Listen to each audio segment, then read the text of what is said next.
જેની અમૃતવાણી તો વહી રહી સાક્ષાત મહિમા રૂપે, જેની બ્રહ્મસ્થિતિ અહોલી ન કરે સૌભાવ્ય અક્ષર પદે.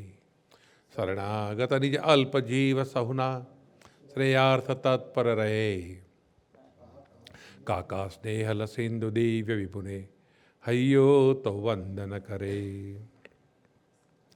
સજાન સ્વામી મહારાજની જય, સર્વે ગુણાતી સ્વરૂપની જય, આજ કે આનંદ કી જય.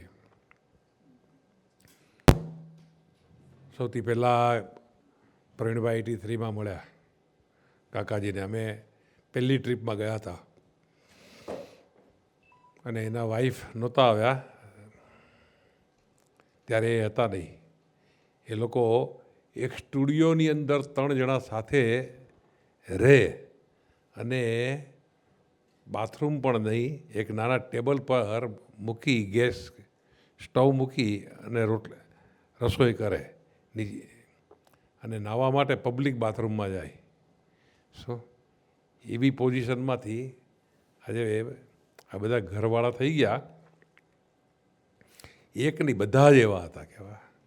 અને એનાથી એ પહેલાંના જો દિવસો જોઈએ, હા, જ્યારે શરૂમાં એ લોકો 79માં આવ્યા,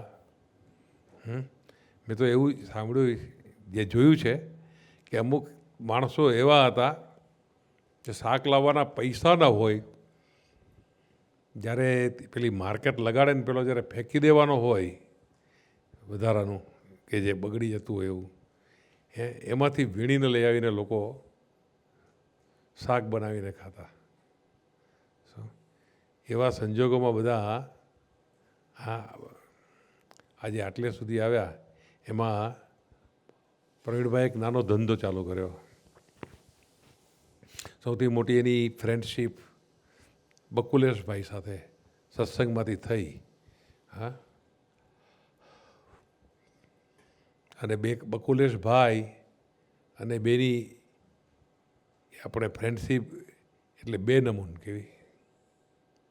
હા, અમને પેપર હતું નહીં. શું કાકાજીના સંકલ્પે દીદી તો આવી ગયા, પણ પેપર મળે નહીં. 1 વર્ષ, 2 વર્ષ, 3 વર્ષ, 4 વર્ષ, 5, 6 વર્ષ. ઇલીગલને પેપર મળવું બહુ મુશ્કેલ.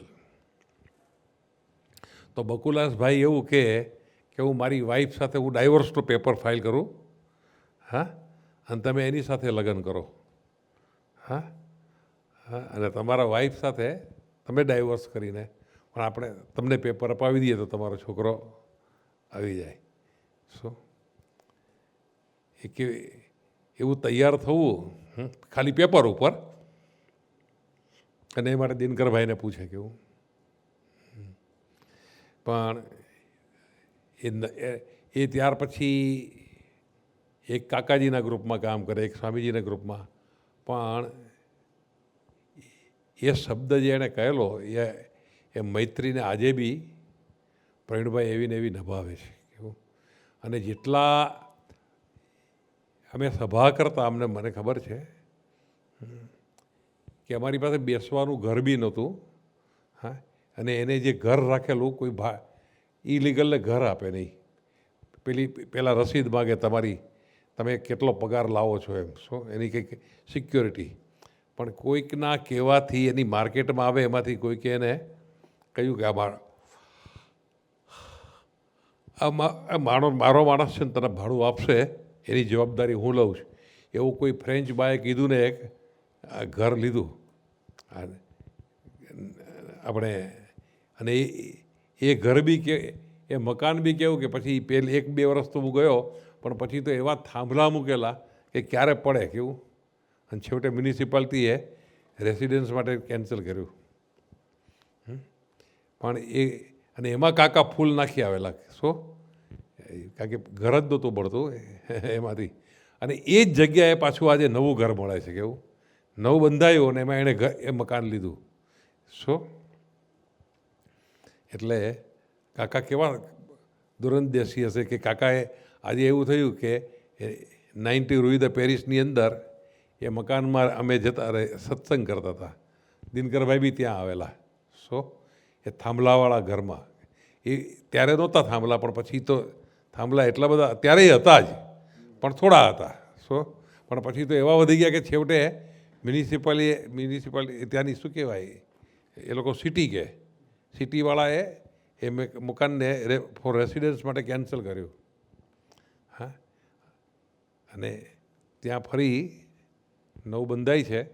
અને આજે હું જઈશ ત્યારે મને 4મી કે 5મી તારીખે ને પેલું મળે છે ચાવી. હે, એટલે એ ઘરમાં કે બાપુ તમારે પહેલાં પૂજા કરવાની છે, કેવું પગલાં કરવાના છે. તો આવીએ છીએ તો થશે બધું, ભગવાન કરે છે કેવું. અને ત્યાં સુધી એને જેટલા નાના નાના સત્સંગી હતા, હા, એની એક રીત એવી છે કે મને અડધી રોટલી મળશે, હા, એક રોટલો મળશે તો તમે ચિંતા નહીં કરતા, આપણે બે અડધો અડધો કરીને ખાઈશું.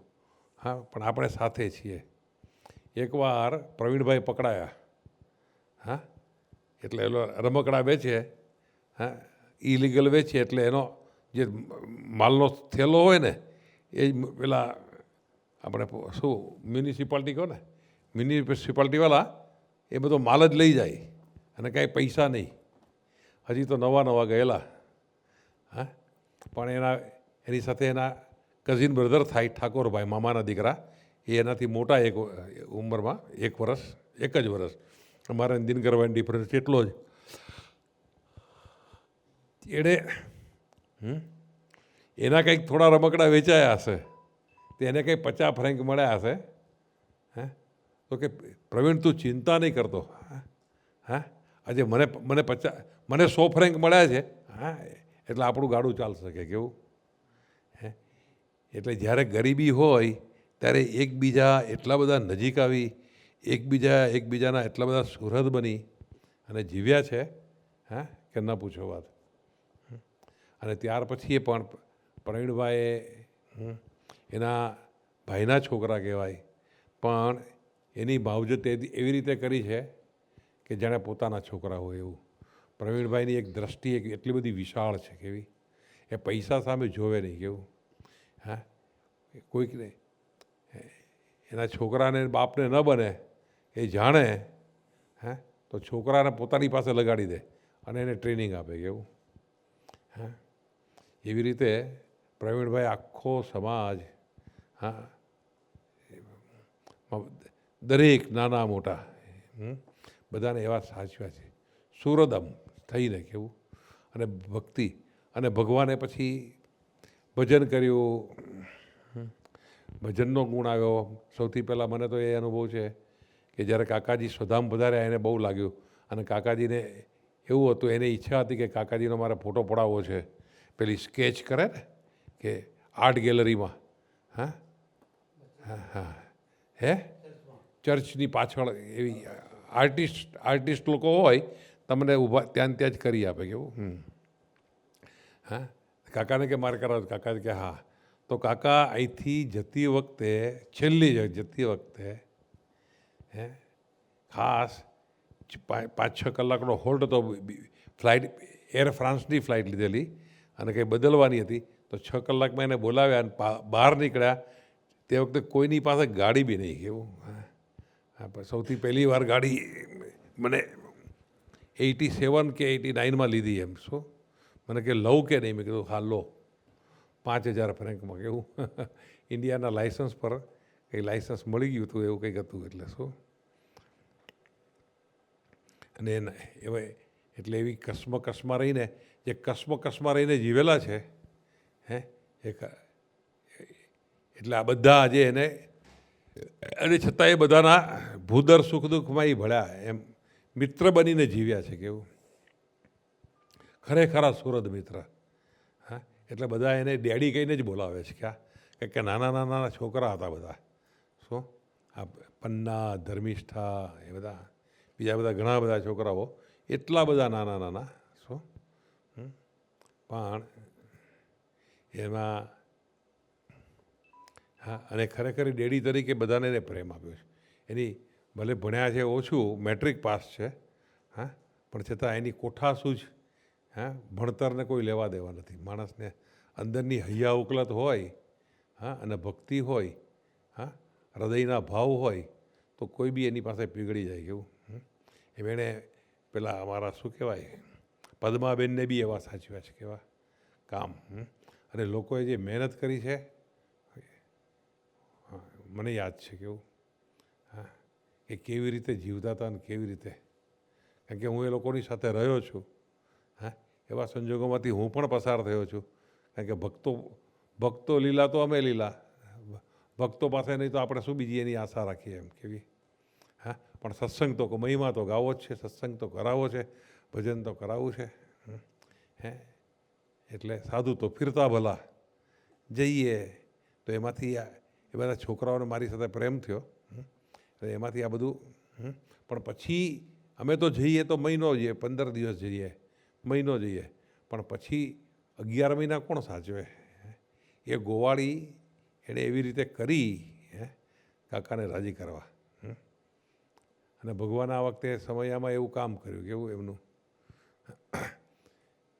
કે કંઈક ફ્લેટ બંધાતા હશે ને કંઈક સસ્તા મળતા હશે તો પ્રવીણભાઈને વસીભાઈ કંઈક આપણે અહીંયા ફ્લેટ લઈ લો કેવું શું. અને એણે એક કે બે ફ્લેટ લઈ લીધા. હા 1.5 વર્ષ પહેલાં, હા 2-3 વર્ષ પહેલાં કે 2 વર્ષ પહેલાં. હા એને એટલો બધો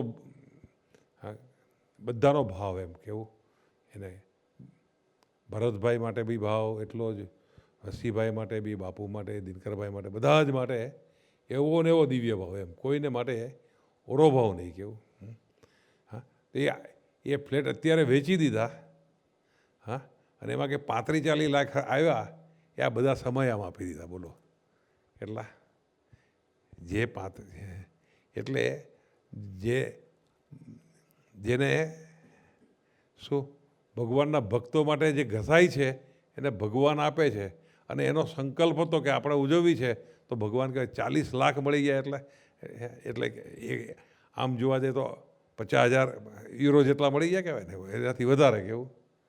હા ફ્લેટ વેચી દીધા અને જે પૈસા આવ્યા નફામાં મળ્યા કેટલા.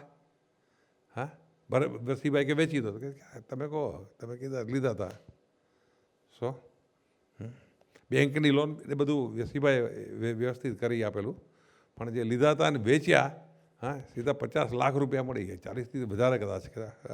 પણ એને એ રીતે આ સમયે ઉજવાય છે કેવું કંઈ કોઈની પાસે પૈસા છે એવું નહીં, લઈને બેઠા છે એવું નહીં. હા પણ એના ભગવાનનું કામ ભગવાને કર્યું હોય એમ. હા એટલે અને બધા ગમે તેમ હોય રીજે ખીજે પણ બધા આપણા સમયમાં દરેક સમયમાં આવી જાય છે પેરિસવાળા કેવું. સહજાનંદ સ્વામી મહારાજની જય.